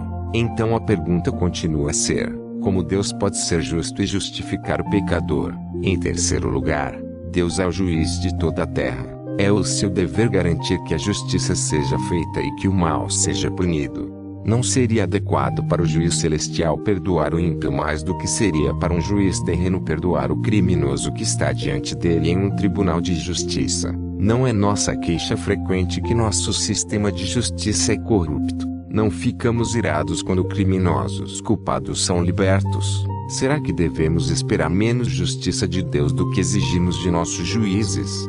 Deixe-me dar um exemplo. Você deixa sua família em casa para trabalhar e, quando retorna à noite, descobre que eles foram assassinados violentamente.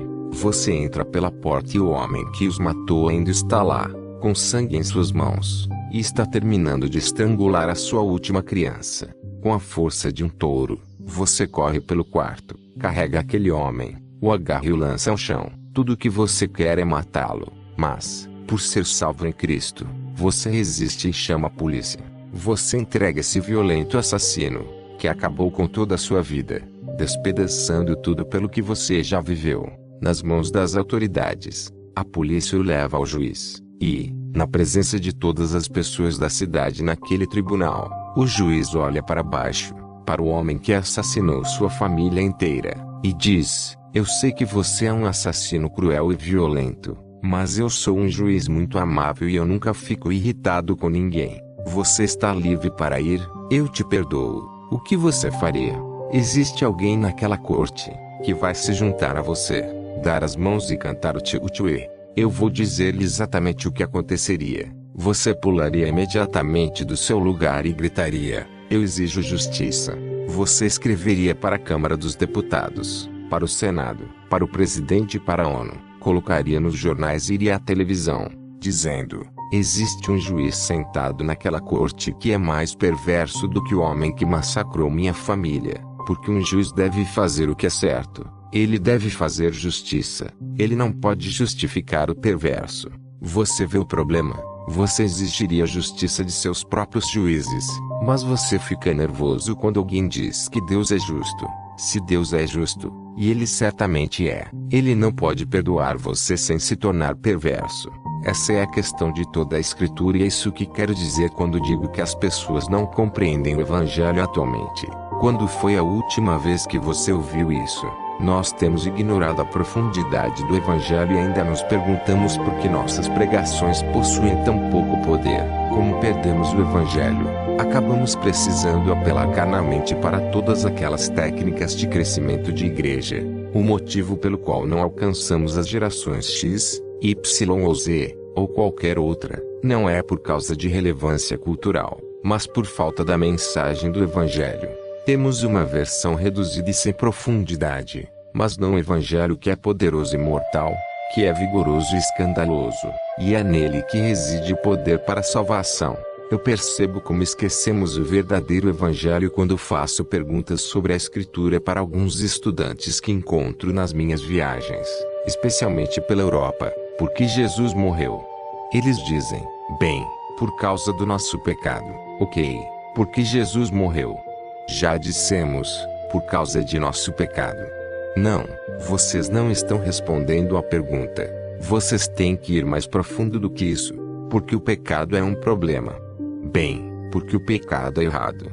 Não, não é esse o problema. O problema é este: Deus é um Deus justo e Ele é um juiz de toda a terra. De modo que Ele deve fazer o que é correto. Ele deve ser consistente com o seu próprio caráter. Se ele olhar para o pecado e libertar o pecador, ele é tão perverso quanto aquele juiz que acabei de descrever. Portanto, o maior problema em toda a Bíblia, o dilema divino de todas as Escrituras inspiradas, se Deus é justo, Ele não pode perdoar você. Então, a questão é: como pode Deus justificar um homem perverso e continuar sendo justo?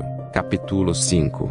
Deus o fez pecado por nós. A resposta para o nosso grande dilema do capítulo anterior é encontrada nesta única palavra: propiciação. Romanos 3 versículo 25. Agora, além dos nomes de Deus, eu lhe afirmaria que essa é a palavra mais importante de toda a Bíblia. Ainda assim, se eu distribuísse pedaços de papel entre os membros das igrejas deste país e pedisse a cada um deles que definisse para mim a palavra propiciação, a maioria das pessoas não seria capaz de fazê-lo. Veja, o fato é que nós não somos endurecidos em relação ao Evangelho. Nós somos ignorantes a respeito dele. Essa é a palavra mais importante da Bíblia e, mesmo assim, a maioria das pessoas não sabe disso. O conceito mais importante em toda a Bíblia é como Deus pode ser justo e, ao mesmo tempo, o justificador dos pecadores. Ainda assim, isso é algo sobre o que poucos sequer ouviram falar. Nosso texto principal diz: a quem Deus propôs como propiciação. Deus expôs Cristo publicamente para aniquilar o pecado. Falando sobre a cruz, Martin Lloyd-Jones diz que Deus emplacou seu Filho. Essa é uma palavra interessante. Deus fez Jesus tornar-se uma espécie da placa, um sinal para todos os que passam pela estrada, no local mais visível em que se poderia estar. Quando você vai a Missouri, você vê outdoors por toda parte, de tal modo que não consegue sequer contemplar a natureza por causa de tantas placas que existem lá. Existem anúncios emplacados por todo lugar para o qual você olhar. Do mesmo modo, Deus emplacou seu Filho no centro do mundo, na cidade religiosa mais importante da face da terra. Lá, à vista de todos, uma cruz foi levantada e o seu Filho foi pregado nela. Agora, por que Deus expôs seu Filho publicamente? O ponto é que Deus estava fazendo bem mais do que apenas salvando o homem naquele madeiro. Uma questão que precisa ser respondida é: o que é propiciação? Uma propiciação é um sacrifício feito no lugar da parte culpada, que justifica, ou satisfaz a justiça de Deus, e faz com que seja possível para Deus perdoar homens pecadores. É um sacrifício feito no lugar do pecador, para que a justiça, que demanda sua morte, seja saciada, e sua ira, e santo ódio contra o pecado sejam apaziguados, de modo que Deus possa livremente perdoar. E esse sacrifício foi o próprio Cristo. Agora, vamos falar sobre a morte de Cristo por um momento. Nós sabemos que aquele que deveria morrer no madeiro haveria de ser um homem, pois o sangue de touros e de bodes não pode remover pecados. Hebreus 10 versículo 4. Foi Adão quem pecou. Foi a raça de Adão que caiu. Logo é um filho de Adão que deve morrer no lugar do culpado. Porém, aquele que deve morrer naquele madeiro haveria de ser mais que um homem. Ele deve igualmente ser Deus. Porque aquele que morreria no madeiro deveria ser Deus. Primeiramente, há esta pequena frase do livro de Jonas: ao Senhor pertence a salvação. Jonas 2 versículo 9. Isaías é bem mais claro ao nos mostrar que Deus não divide seu título de Salvador com ninguém. Isaías 42 versículo 8 e 48 versículo 11. É por isso que a doutrina das testemunhas de Jeová é uma abominação, porque elas dizem que Deus fez uma criatura inocente para descer e salvar os homens, a fim de remover o pecado. Ora, se fosse o caso, então fora uma criatura que nos salvara. Mas o que você precisa entender é que Cristo não era uma criatura, mas o Criador, o eterno Filho de Deus que desceu do céu, não julgando como usurpação ser igual a Deus. Filipenses 2 versículo 6. Ele não deixou de lado sua divindade. Ele deixou de lado a glória e os privilégios de sua divindade. Ele não se tornou algo menor que Deus, mas ele se tornou algo que Deus nunca foi. Ele trouxe sobre si a natureza humana. Ele tomou para si a carne e tornou-se homem. Ele foi para aquele madeiro, como Deus homem. Morreu naquele madeiro como Deus homem. E ressuscitou dentre os mortos como Deus homem. E aquele a quem nós chamamos de Salvador não é somente homem, mas é Deus. De modo que as palavras de Jonas permanecem intactas. Ao Senhor pertence a salvação, porque aquele que morreria no madeiro deveria ser Deus. Em segundo lugar, porque aquele que iria ao madeiro precisava entregar sua própria vida. Você diz: um homem pode fazer isso, mas não pode. Um anjo pode fazer isso? Não, não pode. Por quê? Imaginemos que você precisa de um carro e eu estou dirigindo um que peguei emprestado do pastor. Quando percebo sua necessidade, dou a você o carro do pastor. Ora, eu não estou lhe dando meu carro, eu estou dando algo emprestado de outro. De onde a vida de um homem vem? Vem de Deus. Os anjos possuem vida inerente a eles próprios? Não, mas Jesus disse: tenho autoridade para entregar a minha vida, e também para reavê-la. João 10 versículo 18. Aquele que morreria no madeiro deveria entregar a sua vida, não uma vida emprestada de outro, porque aquele que morreu no madeiro deveria ser Deus. Em terceiro lugar, porque ninguém além dele poderia suportar tão santa ira e ressuscitar. As montanhas se derretem diante da ira de Deus, os rios secam diante da ira de Deus, nações são destruídas diante da ira de Deus, e um dia todo o universo será dissolvido em fogo pela ira de Deus. Quem, a não ser o próprio Deus, pode suportar tamanha ira e ressuscitar? Como diziam os puritanos, ninguém além de Deus poderia permanecer diante de tamanha ira, para que você pudesse ser salvo. Alguém teve que receber a ira divina em seu lugar, e foi o próprio Deus quem o fez.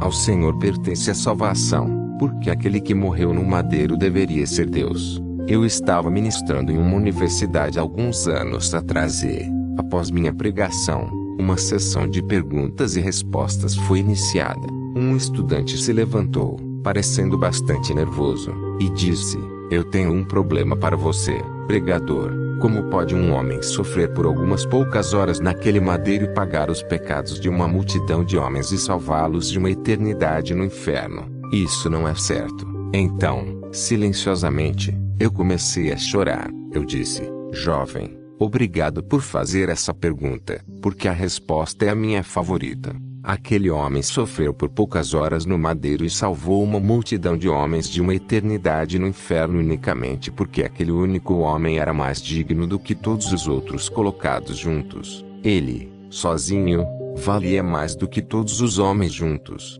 e é por isso que o sofrimento dele foi suficiente para comprar todos os outros. Nós não precisávamos do sacrifício de um bom homem, nem de um rei, nem de um homem perfeito, nem de um anjo, nem de um arcanjo. Nós precisávamos do sacrifício de alguém infinitamente valioso para pagar a punição infinita que merecíamos, devido à nossa culpa infinita, por pecarmos contra um Deus infinitamente santo.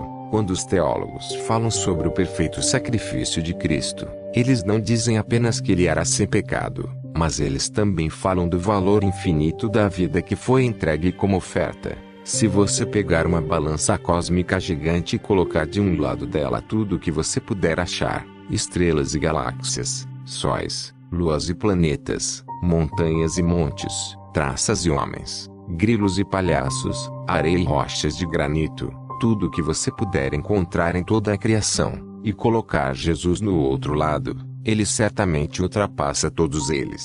Esse é o seu valor infinito. Ele é Deus. Sua dignidade não pode ser medida, nem pode ser esvaziada ou comparada. Você consegue ver a preciosidade de Cristo. Alguém que fosse um homem tinha que morrer ali. Alguém que fosse Deus tinha que morrer ali. E Cristo cumpriu essas duas exigências. Vamos observar sua morte por um momento. O texto diz: a quem Deus propôs, no seu sangue, como propiciação, no seu sangue, Cristo tinha que morrer.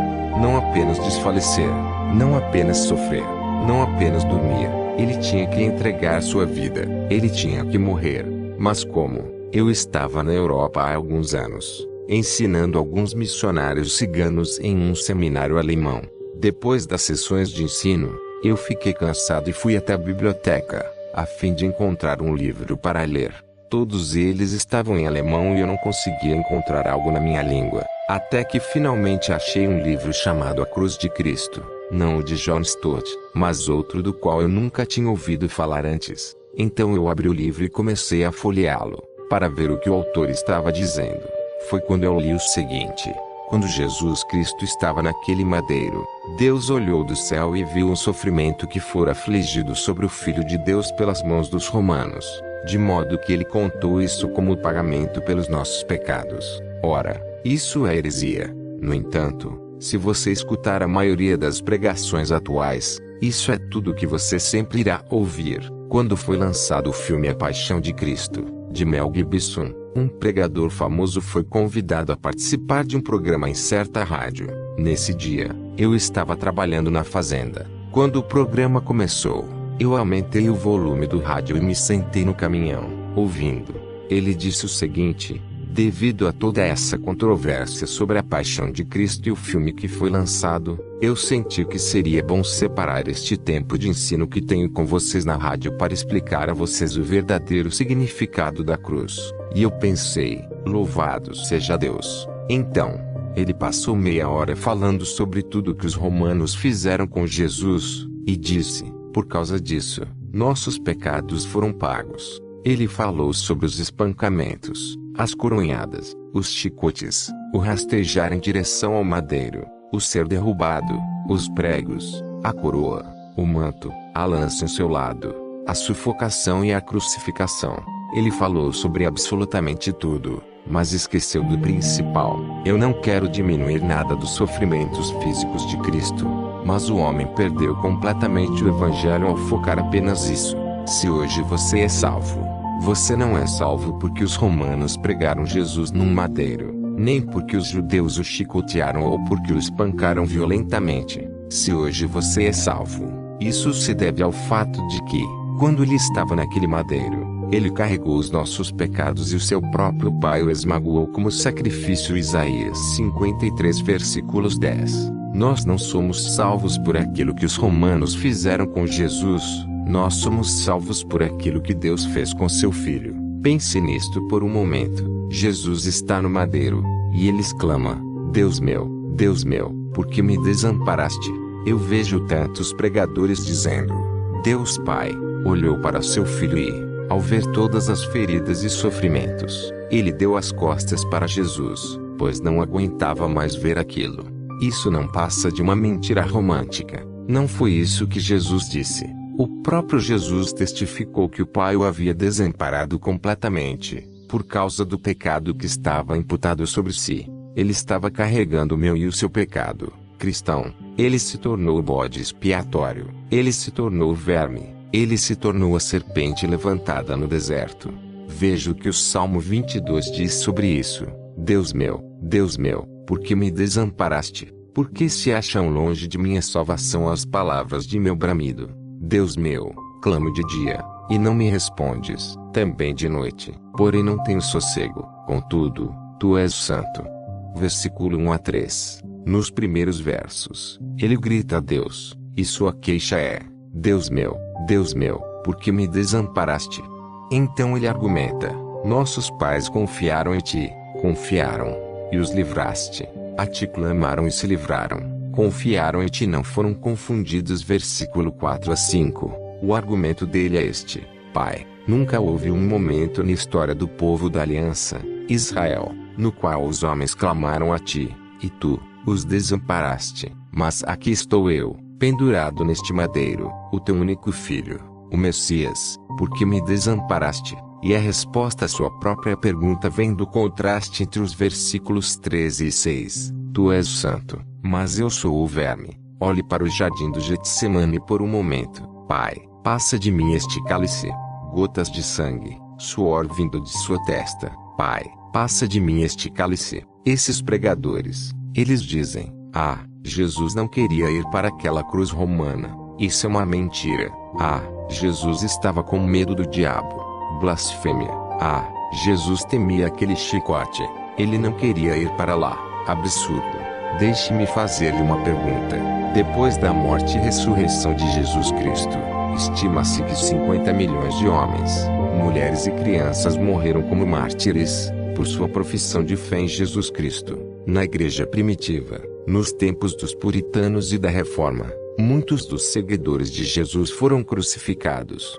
Alguns foram não apenas crucificados, mas de cabeça para baixo.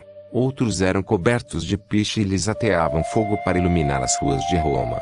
Todavia, muitos desses, seguidores de Jesus, prestes a serem martirizados, cantavam hinos cheios de alegria. Você realmente acredita que o capitão de nossa salvação está em um jardim? acovardado por causa da cruz, mesmo sabendo você que os seus discípulos foram para a mesma cruz com alegria nos corações, você pensa que o capitão de nossa salvação seja tão fraco? Pense, homem, Jesus não estava com medo de uma cruz, de um prego, de uma lança ou de uma coroa de espinhos. O que havia no cálice. Eu nunca esquecerei o dia em que preguei em uma escola teologicamente reformada, há muitos anos. Eu fui lá e disse: bom, vocês me chamaram aqui para pregar, estou aqui. E me informaram: você pregará no auditório, para pessoas que vão desde o jardim de infância ao ensino médio. Eu fiquei um tanto assustado. Bom, eu vou ensinar sobre a propiciação. É uma faixa etária muito larga, não acha? Eles disseram: isso não será problema, Senhor, Wazer. Então eu subi lá para pregar, e enquanto eu estava pregando, eu parei e disse: o que havia no cálice, o que era aquilo que fez Cristo tremer. Eu nunca me esquecerei daquela menininha de 8 anos que ergueu a mão, levantou-se, ficou do lado da carteira e disse: Senhor, Wazer, a ira de Deus estava no cálice. Sim, o ódio feroz de Deus contra tudo o que é mal estava no cálice. Uma mísera cruz de madeira. Todo homem está sob a feroz e justa ira de Deus por causa de sua perversidade.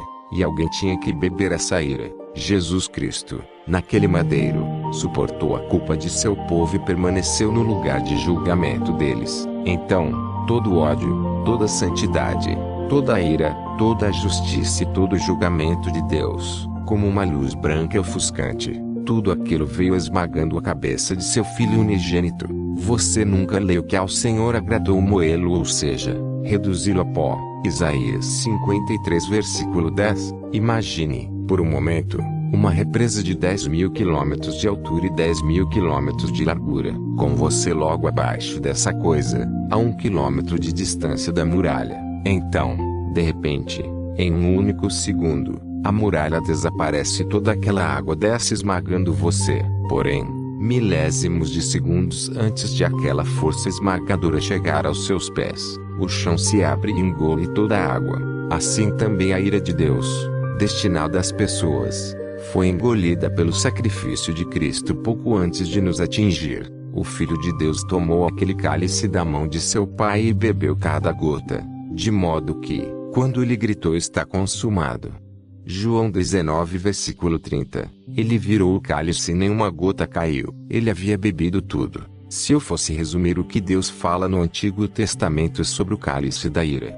seria algo assim: por causa da perversidade da rebelião das nações, eu os porei diante da força de minha ira, lhes entregarei meu cálice e os farei beber até que vacilem e morram. Mas, naquele madeiro, Cristo bebeu o cálice. Todos nós sabemos que o povo judeu precisava constantemente cumprir vários rituais que apontavam para o sacrifício de Cristo. Um deles era o de Levítico 16, quando Arão levava 2 bodes à porta da tenda da congregação. Em um dos bodes, eles colocavam a mão, transferindo simbolicamente os pecados do povo para a cabeça do animal, findando por sacrificá-lo. Em relação ao outro, o mesmo processo era feito, mas ele não era morto, e sim levado para fora dos portões do acampamento para vaguear no deserto e morrer. Assim, aquele bode levará sobre si todas as iniquidades deles para a terra solitária, e o homem soltará o bode no deserto. Levítico 16 versículo 22. Sobre isso, o escritor aos Hebreus explica que Jesus, como bode, sofreu fora dos portões da cidade, abandonado por Deus e abandonado pelo povo, por ser o portador dos pecados. No entanto, este que era o portador de nossos pecados era também o Trisajo, o 3 vezes santo. Isaías descreve essa santidade em sua visão de Deus. No ano da morte do rei Uzias, eu vi o Senhor assentado sobre um alto e sublime trono, e as abas de suas vestes enchiam o templo. Serafins estavam por cima dele, cada um tinha 6 asas, com 2 cobria o rosto, com 2 cobria os seus pés e com 2 voava, e clamavam uns para os outros, dizendo: Santo, Santo, Santo é o Senhor dos exércitos, toda a terra está cheia da sua glória. As bases do limiar se moveram à voz do que clamava, e a casa se encheu de fumaça. Isaías 6 versículo 1 a 4. Em seu evangelho, João nos diz que o Deus que Isaías viu era o Filho de Deus. João 12 versículo 41. Isaías contemplou a sua glória. Os maiores arcanjos no céu nem ao menos podem olhar para ele por causa de seu amor, sua beleza e sua pureza. Os serafins, no livro de Hebreus, são chamados de labaredas de fogo. Hebreus 1 versículo 7. Porém, eles não queimam pelo seu próprio combustível. Eles são somente o reflexo do ardor da santidade do Filho de Deus, o reflexo de sua beleza. Mesmo sendo tão grande e glorioso, mesmo com seu manto enchendo tudo o que pode ser preenchido, mesmo com sua glória sem medida enchendo tudo na terra, no céu e até mesmo no inferno, este Deus deixou seu trono e se tornou um homem, indo ao madeiro, aquele que não conheceu pecado. Ele o fez pecado por nós, para que, nele, fôssemos feitos justiça de Deus. 2 Coríntios 5 versículo 21. A lei diz: maldito todo aquele que não permanece em todas as coisas escritas no livro da lei, para praticá-las. Galatas 3 versículo 10. Você sabe o que significa ser maldito?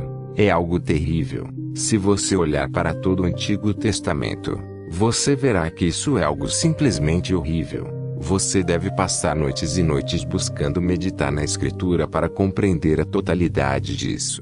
E a Bíblia nos diz que, antes de sua conversão, você estava debaixo da própria maldição de Deus. Você sabe o que significa estar debaixo da maldição de Deus? Essa é a única maneira com que consigo definir. Significa que o pecador é tão vil, tão doente, tão perverso e tão repugnante diante de Deus e dos céus, que a última coisa que esse pecador irá ouvir quando der o seu primeiro passo rumo ao inferno é toda a criação se prostrando e aplaudindo a Deus por ter o Senhor livrado a terra de uma praga como ele.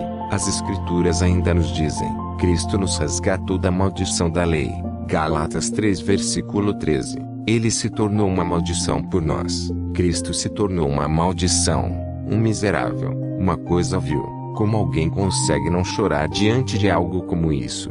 Se você tem um coração tão duro que você sequer consegue se emocionar com isso, então chore pelo seu coração duro, para que Deus toque em você. Você conhece a história de Abraão e seu filho. Deus lhe disse: toma teu filho, teu único filho, Isaque, a quem amas, e vai-te à terra de Moriá, oferece-o ali em holocausto, sobre um dos montes, que eu te mostrarei. Gênesis 22 versículo 2. Abraão vai ao monte em obediência, amarra seu filho, e, ao que parece, Isaque não oferece resistência. O velho alcança a faca, pousa a mão sobre a testa de seu filho, e enquanto a mão vai baixando, ele para. O Senhor proverá. Gênesis 22 versículo 14. E então, que história maravilhosa! Lá estava o animal preso pelos chifres no arbusto. Que lindo final para uma história! Porém, aquele não foi o final. Foi o intervalo. Centenas de anos depois, em uma colina chamada Calvário, Deus Pai pousa sua mão na cabeça de seu filho unigênito e o sacrifica. Veja, essa é a cruz que todos esses pregadores modernos escondem no fundo do baú, ao invés de pôr na mesa de centro, porque é uma coisa vergonhosa, horrenda e terrível. A cruz é uma coisa horrorosa e vil, não o tipo de coisa que você põe em volta do pescoço. Ela é símbolo de morte e de justiça sendo satisfeita. Para demonstrar amor, Deus teve de descartar o pecado antes, e só haveria uma forma de fazê-lo: a morte do seu filho unigênito. É possível que você, ao ler isto, esteja pensando: eu nunca ouvi nada assim antes. É bem provável que de fato não tenha ouvido, e, se for, deve ser por isso que a cruz tem tão pouco poder em sua vida. Eu quero que você entenda que é disso que se trata a vida cristã. Paulo diz em Romanos 12: rogo-vos, como um pastor rogaria a um rebanho amado, que apresenteis o vosso corpo por sacrifício vivo, santo e agradável a Deus. Versículo 1. Contudo, Paulo não só nos ordena isso, mas nos dá a motivação para tal. Ele diz para nós oferecermos nossas vidas baseados nas misericórdias de Deus. Versículo 1. E do que ele está falando? Ele está se referindo aos 11 primeiros capítulos de Romanos, nos quais ele havia explicado tudo o que Deus fez por nós em Cristo. Ou seja, o que Paulo diz é isto: visto que Deus fez tudo isso em Cristo, agora ofereçam suas vidas por ele, de modo que, Quanto mais você conhece acerca dessa cruz, mais você será inclinado a oferecer sua vida por ele. Jesus não é esse pequeno acessório que você coloca em sua vida para torná-la melhor. Ele é toda a sua vida. Você é consumido por ele em cada pensamento, julgamento ou palavra. Quando alguém perguntar, por que você faz isso ou aquilo, Senhor? Nossa resposta precisa ser, porque Cristo derramou seu próprio sangue por minha alma. O amor de Deus em Cristo nos constrange. 2 Coríntios 5 versículo 14 a 15. Ele morreu. Estas palavras deveriam ser o suficiente para quebrar o seu coração em 1000 pedaços e jogá-lo ao chão em adoração. Ofereça o sacrifício. Toda a criação faz o seu chamado. Ofereça o sacrifício. Uma vida por todo o que tem pecado. Ofereça o sacrifício. O inocente tem de ser morto pelos seus. Ofereça o sacrifício. Para trazer o homem de volta a Deus.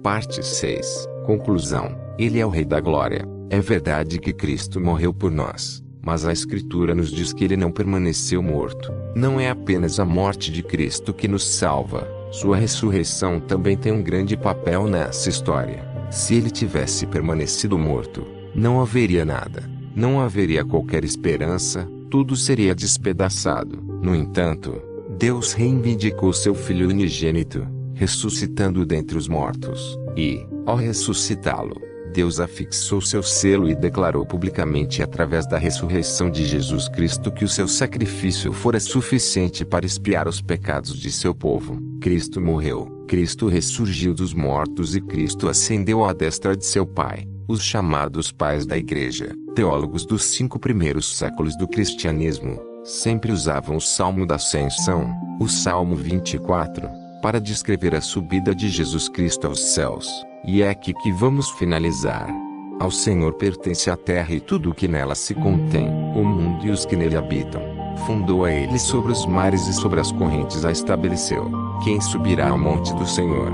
Quem há de permanecer no seu santo lugar? O que é limpo de mãos e puro de coração, que não entrega a sua alma à falsidade, nem jura dolosamente, este obterá do Senhor a bênção e a justiça do Deus da sua salvação. Tal é a geração dos que o buscam, dos que buscam a face do Deus de Jacó. Levantai, ó portas, as vossas cabeças, levantai-vos, ó portais eternos, para que entre o Rei da Glória. Quem é o Rei da Glória? O Senhor, forte e poderoso, o Senhor, poderoso nas batalhas. Levantai, ó portas, as vossas cabeças, levantai-vos, ó portais eternos, para que entre o Rei da Glória. Quem é esse Rei da Glória?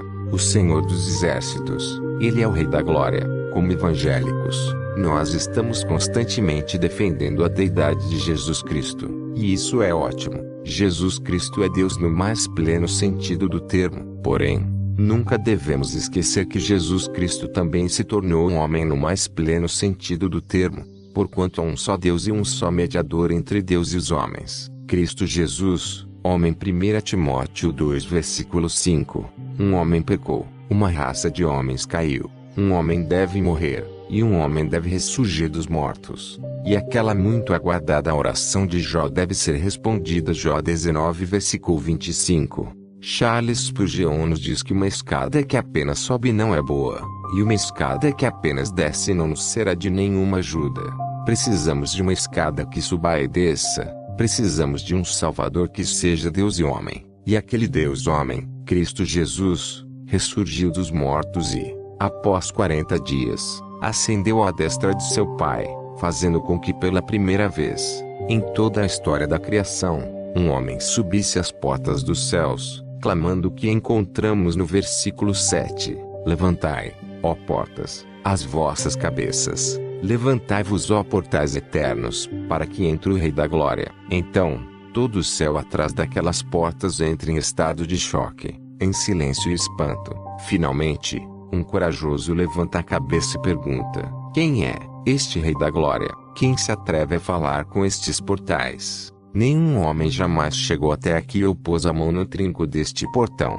Quem é este Rei da Glória? De repente, o Senhor, o Messias, o Cristo, o Filho de Deus, o homem, clama: o Senhor, forte e poderoso, o Senhor, poderoso nas batalhas. Levantai, ó portas, as vossas cabeças, levantai-vos, ó portais eternos, para que entre o Rei da Glória. Pela primeira vez em todos os tempos, aqueles portais se abriram para um homem. Ele atravessa aqueles portais e tudo o que já foi criado cai de rosto no chão. Todos aclamem o poder do nome de Jesus, que os querubins se curvem e o coroem com muitas coroas, pelo poder que há no nome divinal, que os anjos se prostrem num segundo, ergam diante dele o diadema real e o coroem Rei e Senhor de tudo. Então, o Cordeiro vai em direção ao trono.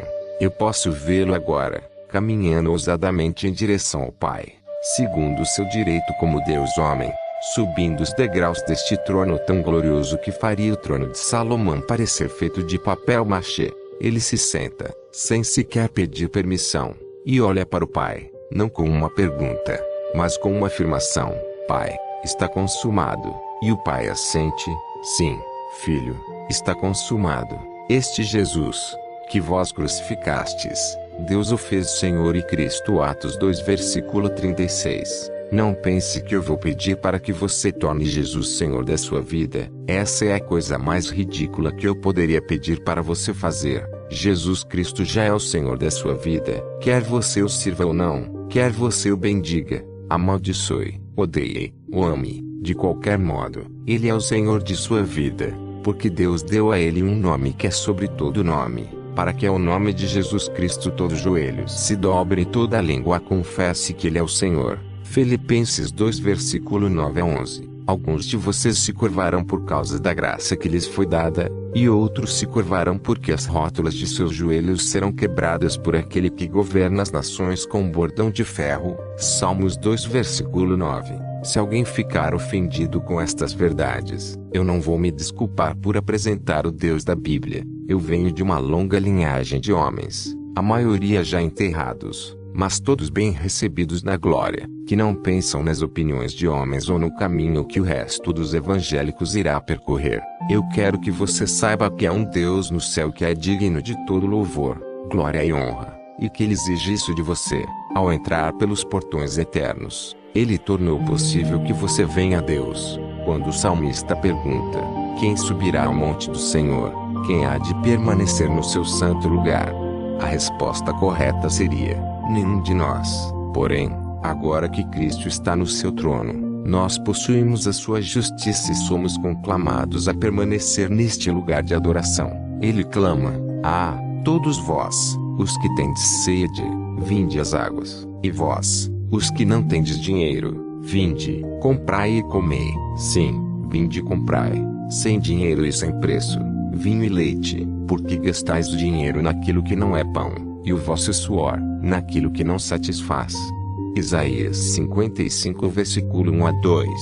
Vinde e bebei de mim, ele diz, vinho e leite, baseado nas bênçãos de Davi. Ele promete nos tratar bem, porque os meus pensamentos não são os vossos pensamentos, nem os vossos caminhos, os meus caminhos. Isaías 55 versículo 8. Tão alto quanto a semente cresce por causa da água que lhe é julgada, a minha palavra não falhará, diz o Senhor. Ele ordena que todos, em todo lugar, se arrependam de seus pecados e creiam no Evangelho. Procurem-no enquanto ele ainda pode ser achado. Se, ao ler tudo o que foi dito aqui, você perguntar: irmão Paul, eu posso ser salvo? Minha sincera resposta será: eu não sei. Contudo, deixe-me dizer-lhe algo. Talvez você tenha aberto este livro porque ele foi presente de algum amigo e você o leu com dificuldade, esperando que isto acabasse logo. Você leu com a mente vagando, sem muita atenção, de modo que Cristo não significa nada para você, nada mais do que quando você começou a lê-lo. Então, minha resposta é não. Você não pode ser salvo, pelo menos, não agora, porque você não tem arrependimento em seu coração, nenhum quebrantamento quanto ao pecado ou quanto ao preço que foi pago por você, para que você pudesse viver. Porém, se você disser: irmão Paul, eu comecei a ler sem nenhuma intenção de aprender algo, mas, durante a leitura, Deus tomou meu coração e eu comecei a pensar sobre coisas eternas, e, enquanto li o Evangelho sendo exposto, eu fiquei ciente de meu pecado, e de minha perversidade diante de um Deus santo. Então, Ao ler sobre Cristo, meu coração saltou de alegria, de modo que pude dizer a mim mesmo: eu sou a mais perversa das criaturas. Será que há alguma esperança para mim? Sim, há esperança para você. Você tem as sementes do arrependimento em seu coração. Agora, falta-lhe uma coisa: creia no Senhor Jesus Cristo e você será salvo. Pois todos aqueles que invocam o nome do Senhor serão salvos. Romanos 10 versículo 13. E, de todos aqueles que creram nele, nenhum deles foi confundido ou desapontado. Romanos 10 versículo 11. No entanto, saiba disto: o relógio está andando, o tempo está voando e a morte e o inferno estão se movendo. Cristo irá retornar e então será tarde demais. Algumas pessoas me dizem: eu não penso muito sobre a vinda de Jesus. Creio que ele não retornará nos próximos 1000 anos.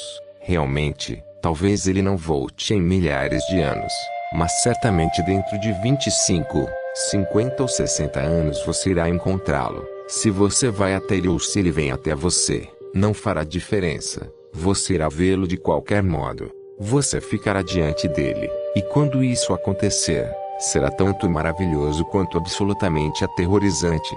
Como um pregador certa vez disse: eu tenho uma boa e uma má notícia. A boa notícia é que Deus está aqui. A má notícia é que Deus está aqui. Tudo depende de em qual lado da linha você está.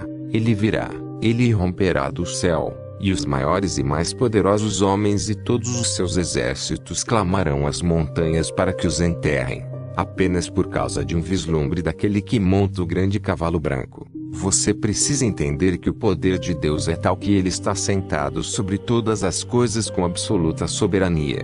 De modo que, se todo o universo criado, com anjos e homens, demônios e diabos, principados e potestades, se voltasse contra ele para lutar, eles não teriam mais força do que se o mais fraco deles se levantasse sozinho contra o Senhor. Eles não teriam mais força do que um ácaro batendo em sua cabeça com um pedaço de pedra. Você será julgado e, se o seu nome não estiver escrito no livro da vida do Cordeiro, você será encontrado insuficiente e será jogado no inferno.